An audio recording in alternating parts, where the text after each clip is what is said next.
Hi ಎಲ್ಲರಿಗೂ ನಮಸ್ಕಾರ. ನಾನಿವತ್ತು ಒಂದು ರೆಸಿಪಿ ಮಾಡ್ತಾ ಇದ್ದೇನೆ. ಅಂದರೆ ನಮ್ಮ ಕಡೆ ಎಲ್ಲ ಗುಳಿಯಪ್ಪ ಅಂತಾರೆ, ಮತ್ತು ಕೆಲವು ಕಡೆ ಪಡ್ಡು ಅಂತಾರೆ. ನಾವು ಅಪ್ಪದಡ್ಡೆ ಗುಳಿಯಪ್ಪ ಅಂತ ಹೇಳ್ತೇವೆ.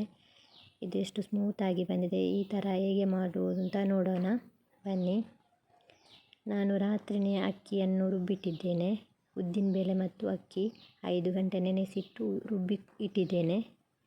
ಇದು ಇವಾಗ ಬಿಡಿಗೆ. ಅದಕ್ಕೆ ನಾವು ಇವಾಗ ಉಪ್ಪು ಹಾಕ್ಕೊಳ್ಳೋಣ, ಮತ್ತು ಬೇಕಿದ್ದರೆ ಸೋಡಾ ಪುಡಿ ಹಾಕೋಣ.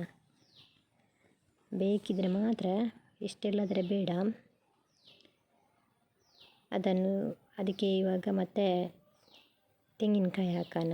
ತೆಂಗಿನಕಾಯಿ ತುರಿ ಒಂದು 3 ಸ್ಪೂನಷ್ಟು ಸಾಕು. ನಾನಂದರೆ ಹಿಟ್ಟು ಸ್ವಲ್ಪ ತಗೊಂಡಿದ್ದೇನಲ್ಲ, ಅದಕ್ಕಾಗಿ ನಾನು ಸ್ವಲ್ಪ ಹಾಕ್ತಾ ಇದ್ದೇನೆ. ಇವಾಗ ಬೆಲ್ಲ ಹಾಕ್ತಾಯಿದ್ದೇನೆ. ಇದು ಪುಡಿ ಬೆಲ್ಲ, ಒಂದು 2 ಸ್ಪೂನಷ್ಟು ಸಾಕು. ತುಂಬ ಸಿಹಿ ಆದರೆ, ಬೆಲ್ಲ ಜಾಸ್ತಿ ಆದರೆ ಕಪ್ಪಾಗಿ ಬೀಳುತ್ತದೆ. ಇದನ್ನು ಚೆನ್ನಾಗಿ ಮಿಕ್ಸ್ ಮಾಡುವ. ಇದು ಬೆಲ್ಲೆಲ್ಲ ಕರಗಬೇಕು. ಇದು ಕರಗ್ತದೆ. ಇದು ಪುಡಿ ಬೆಲ್ಲದು, ಹಾಗಾಗಿ ಇದು ಬೇಗ ಕರಗ್ತದೆ. ಇಲ್ಲಾಂದರೆ ಬೆಲ್ಲದ ನೀರು ಮಾಡಿಕೊಂಡು ಹಾಕಬೇಕು, ಮತ್ತು ಹಿಟ್ಟು ತುಂಬ ತೆಳುವಾಗಿ ಬಿಡುತ್ತದೆ.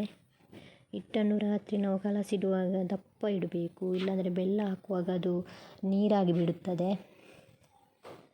ದಪ್ಪನೇ ಇಡಬೇಕು. ಇಲ್ಲ ನಾವು ರಾತ್ರಿಯೇ ತುಂಬ ತೆಳು ಮಾಡಿಟ್ಟರೆ ಬೆಲ್ಲ ಹಾಕುವಾಗ ತುಂಬ ನೀರಾಗಿ ಹೋಗ್ತದೆ. ನೋಡಿ, ಅದಕ್ಕೆ ಬರಬೇಕು. ಇದು ಇವಾಗ ಸರಿ ಆಗ್ತಾ ಇದೆ ನೋಡಿ. ಬೆಲ್ಲ ಇನ್ನೂ ಕರಗಲಿಕ್ಕಿದೆ. ಚೆನ್ನಾಗಿ ಇದನ್ನು ಮಿಕ್ಸ್ ಮಾಡಬೇಕು. ಈ ಥರ ಚೆನ್ನಾಗಿ ಮಿಕ್ಸ್ ಮಾಡಬೇಕು. ಇವಾಗ ನಾನು ಗ್ಯಾಸ್ ಆನ್ ಮಾಡಿದ್ದೇನೆ. ಇವಾಗ ನಾವು ಗುಳಿಯಪ್ಪದ ಕಾವಲಿಯನ್ನು ಇಡುವ. ಇದಕ್ಕೆ ನಾನು ಯಾವಾಗಲೂ ತೆಂಗಿನ ಎಣ್ಣೆನೇ ಬಳಸುವುದು, ಇಲ್ಲಾಂದರೆ ತುಪ್ಪ ಕೂಡ ಹಾಕ್ತಾರೆ. ತುಪ್ಪ ತುಂಬ ಪರಿಮಳ ಬರ್ತದೆ, ಟೇಸ್ಟ್ ಕೂಡ ಇರುತ್ತದೆ. ನೋಡಿ, ಈ ಥರ ಬಂದರೆ ಸಾಕು. ಹಿಟ್ಟು ಈ ಥರ ಇರ್ತದೆ ನೋಡಿ. ಇವಾಗ ಎಷ್ಟು ತೆಳು ಬಂದಿದೆ ನೋಡು. ಆವಾಗ ದಪ್ಪ ಇತ್ತು, ಇವಾಗ ಬೆಲ್ಲ ಫುಲ್ಲು ಕರಗಿದಾಗ ತೆಳು ಬರುತ್ತದೆ. ಇವಾಗ ಇದಕ್ಕೆ ಎಣ್ಣೆ ಹಾಕಿಕೊಳ್ಬೇಕು ನೋಡಿ. ಸ್ವಲ್ಪ ಹಾಕಿದರೆ ಸಾಕು, ತುಂಬ ಏನು ಬೇಕಾಗಿಲ್ಲ. ಈ ಥರ ಹಾಕಿಕೊಂಡ್ರೆ ಎಲ್ಲದಕ್ಕೂ ಹಾಕ್ಕೊಳ್ಳೋಣ. ಹಾಗೆ ನನ್ನ ವಿಡಿಯೋ ಇಷ್ಟ ಆದರೆ ಲೈಕ್ ಮಾಡಿ, ಮತ್ತು ಸಬ್ಸ್ಕ್ರೈಬ್ ಮಾಡಿ, ಶೇರ್ ಮಾಡಿ, ನನಗೆ ಸಪೋರ್ಟ್ ಮಾಡಿ ಎಲ್ಲರೂ. ಇವಾಗ ಕಾವಲಿ ಬಿಸಿಯಾಗಿದೆ ಗುಳಿಯಪ್ಪದು. ಇದಕ್ಕೆ ಹಿಟ್ಟು ಹಾಕೋಣ. ಈ ಥರ ಹಾಕುವ ಹಿಟ್ಟು ಎಲ್ಲದಕ್ಕೆ. ತುಂಬ ರುಚಿಯಾಗಿರುತ್ತದೆ, ಸಾಫ್ಟಾಗಿ ಕೂಡ ಇರುತ್ತದೆ. ತುಂಬಾ ರುಚಿ ಇರುತ್ತದೆ. ಎಲ್ಲದಕ್ಕೆ ಹಾಕಿ ಮೀಡಿಯಮ್ ಫ್ಲೇಮಲ್ಲಿ ಇಡಬೇಕು. ಹೈ ಫ್ಲೇಮ್ ಇಡಲಿಕ್ಕಿಲ್ಲ, ಅದು ಸೀದೋಗ್ತದೆ. ಬೆಲ್ಲ ಹಾಕ್ತೀವಲ್ಲ, ಹಾಗೆ ಸೀದೋಗ್ತದೆ. ಇದನ್ನು ಮುಚ್ಚಿ ಒಂದು 2 ನಿಮಿಷ ಬೇಯಿಸುವ. ಈಗ ಬೆಂದಿದೆ. ಇದನ್ನು ಮಗುಚಿ ಹಾಕುವ. ಇದು ನಡುವುದು ಬೆಂಕಿ ಜಾಸ್ತಿ ತಾಗ್ತದಲ್ಲ ಗ್ಯಾಸ್, ಹಾಗೆ ಬೇಗ ಬೇಯುತ್ತದೆ ಅದು. ಈ ಥರ ಎಲ್ಲವನ್ನು ಮಗುಚಾಕಿ ಒಮ್ಮೆ ಅದು ಬೇಯಬೇಕು ನೋಡಿ. ಇಲ್ಲಿ ಸ್ವಲ್ಪ ಬೇಯಲಿಕ್ಕೆ ಬಾಕಿ ಇದೆ, ಅದು ಮಗುಚಾದರೆ ಸರಿ ಆಗ್ತದೆ, ಬೇಯ್ತದೆ ಅದು.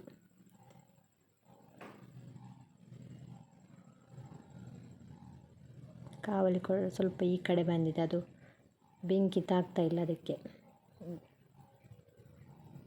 ಹೀಗೆ ಎಲ್ಲನೂ ಮಗುಚಿ ಹಾಕುವ. ಮತ್ತು ಅದು ಈಗ ಇಟ್ಟಿದ್ದರೂ ಕೂಡ ಮಗುಚಿ ಹಾಕಿದ ಮೇಲೆ ಚೆನ್ನಾಗಿ ಅದಕ್ಕೆ ಬೇಯ್ತದೆ ನೋಡಿ. ಹೀಗೆ ಮಗುಚಿ ಹಾಕಿದರೆ ಬೇಯ್ತದೆ ಅದು. ಈಗ ಅದು ಈ ಸೈಡ್ ಕೂಡ ಬೇಯಬೇಕು, ಚೆನ್ನಾಗಿ ಬೇಯಬೇಕು. ಸ್ವಲ್ಪ ಮುಚ್ಚಿಟ್ಟು ಮತ್ತೆ ತೆಗೆದರೆ ಚೆನ್ನಾಗಿ ಬೆಂದಿರುತ್ತದೆ ನೋಡಿ. ಈ ಥರ ಆಗ್ತದೆ. ಎಲ್ಲವನ್ನು ತೆಗೆಯುವಾಗ ಎಷ್ಟು ಚೆನ್ನಾಗಿ ಬರುತ್ತದೆ ನೋಡಿ. ಸಿಂಪಲ್ ರೆಸಿಪಿ, ಎಲ್ಲರೂ ಮನೆಯಲ್ಲಿ ಟ್ರೈ ಮಾಡಿ. ಮತ್ತು ಕಮೆಂಟಲ್ಲಿ ತಿಳಿಸಿ ಹೇಗೆ ಬಂದಿದೆ ಅಂತ. ಹಾಗೆ ನನಗೆ ಸಪೋರ್ಟ್ ಮಾಡಿ ಎಲ್ಲರೂ.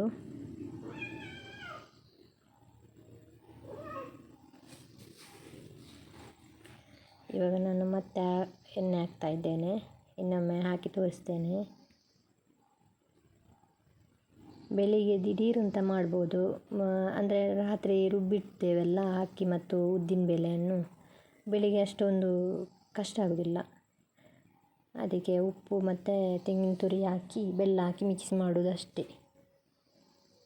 ಇವಾಗ ಇದಕ್ಕೆ ಹಿಟ್ಟು ಹಾಕೋಣ ಪುನಃ. ಈ ಥರ ತುಂಬ ಹಾಕಬೇಡಿ, ಅಂದರೆ ಸ್ಪ್ರೆಡ್ ಆಗ್ತದೆ, ಅದು ಉಬ್ಬು ಬರುತ್ತದಲ್ಲ ಆವಾಗ ಸ್ಪ್ರೆಡ್ ಆಗ್ತದೆ. ಒಂದಕ್ಕೆ ತುಂಬ ಆಗಿಬಿಟ್ಟು ಅದು ಸ್ಪ್ರೆಡ್ ಆಗಿ ಹೋಗಿಬಿಡ್ತದೆ. ಹೀಗೆ ಎಲ್ಲದಕ್ಕೆ ಹಾಕಿ ಮುಚ್ಚಿಡುವ. ಮತ್ತೆ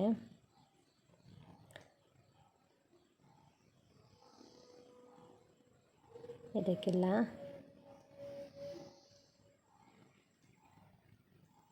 ಈಗ ನೋಡಿ, ಈಗ ನಾನು ಉಲ್ಟಾ ಮಾಡಿದ್ದೇನೆ, ಚೆನ್ನಾಗಿ ಬೆಂದಿದೆ ನೋಡಿ. ಈ ಥರ ಅದು ಸ್ವಲ್ಪ ಜಾಸ್ತಿ ಆದರೆ ಸ್ಪ್ರೆಡ್ ಆಗ್ತದೆ ನೋಡಿ. ಇವಾಗ ಕರೆಕ್ಟ್ ಬೆಂದಿದೆ. ಇವಾಗ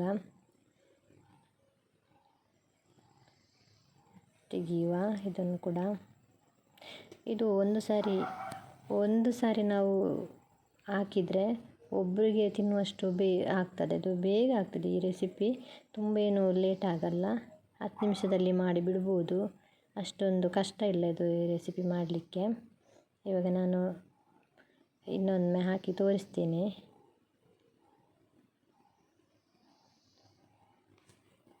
ಈ ಥರ ತುಂಬ ಸಾಫ್ಟ್ ಆಗ್ತದೆ. ಒಮ್ಮೆ ನೋಡಿ ನೀವು ಟ್ರೈ ಮಾಡಿ. ನಮ್ಮ ಹಳ್ಳಿ ಸ್ಟೈಲ್ ಇದ್ದಿದ್ದು.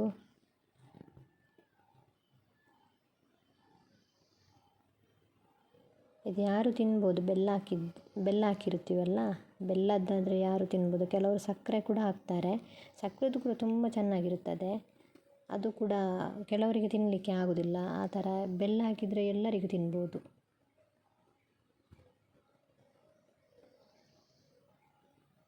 ನೋಡಿ ಎಷ್ಟು ಉಬ್ಬಿ ಬರುತ್ತದೆ, ನೋಡಿ ಎಷ್ಟು ದಪ್ಪವಾಗಿ ಬರುತ್ತದೆ ಗುಳಿಯಪ್ಪ. ಇದನ್ನೆಲ್ಲ ಮಗ್ಚಾಕುವ. ನನ್ನ ವಿಡಿಯೋ ಇಷ್ಟ ಆದರೆ ತಪ್ಪದೆ ಸಬ್ಸ್ಕ್ರೈಬ್ ಮಾಡಿ ಪ್ಲೀಸ್. ನನಗೆ ಸಪೋರ್ಟ್ ಮಾಡಿ ಎಲ್ಲರೂ, ಸಪೋರ್ಟ್ ಮಾಡಿ ಎಲ್ಲರೂ ನನಗೆ. ಮತ್ತು ಕಮೆಂಟಲ್ಲಿ ಕಮೆಂಟ್ ಮಾಡಿ. ನೋಡಿದ್ದು ಇವಾಗ ಈ ಥರ ಬೆಂದಿದೆ, ಸಾಕು. ಇವಾಗ ತೆಗೆಯುವ. ನೋಡಿ ಎಲ್ಲವನ್ನು ತೆಗೆಯುವ. ಈ ಥರ ನೋಡಿ ಎಷ್ಟು ಉಬ್ಬಿ ಬರ್ತದೆ ನೋಡಿ. ಅದು ಅಷ್ಟೇ ಸಾಫ್ಟಾಗಿರ್ತದೆ ನೋಡಿ.